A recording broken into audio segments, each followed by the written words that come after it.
ఎంతో రుచికరమైన రసగుల్లా ఎలా తయారు చేయాలో ఇప్పుడు చూద్దాం.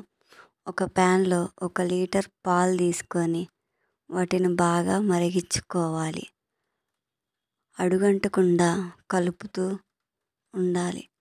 అవి సగం అయ్యేంత వరకు అలా కలుపుతూనే ఉండాలి. ఈలోపు ఒక బౌల్లో మనం 2 టేబుల్ స్పూన్ల నిమ్మరసానికి 2 టేబుల్ స్పూన్ల నీటిని వేసి కలుపుకోవాలి. ఇలా కలుపుకున్న దానిని కొంచెం కొంచెంగా మనం తీసుకున్న పాలలో వేస్తూ ఉండాలి. మొత్తం ఒకేసారి కాకుండా కొంచెం కొంచెం వేస్తూ కలుపుతూ ఉండాలి. అలా కలుపుతుంటే పాలు ఇరగటం స్టార్ట్ అయిపోతూ ఉంటాయి.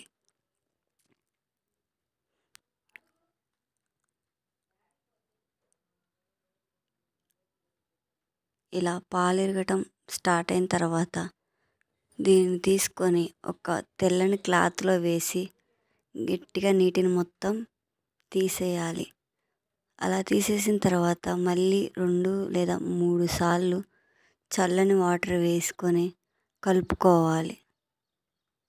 ఆ వాటర్ మొత్తం పోయేదాకా గట్టిగా పిండుకోవాలి. ఇలా పిండిన తర్వాత దాన్ని 1 గంట సేపు పక్కన పెట్టుకోవాలి. ఈలోపు మనం పాకం రెడీ చేసుకుందాం. ఒక బౌల్ పంచదారకి 2 కప్పుల నీటిని వేసుకొని చేసుకోవాలి. ఇందులో 1 యాలక్కాయల పొడి ప్యాకెట్ వేసుకోవాలి. ఈలోపు మనం ముందుగా తయారు చేసుకుని పెట్టుకున్న జున్నుని వేసుకొని దాన్ని బాగా స్క్రబ్ చేసుకోవాలి.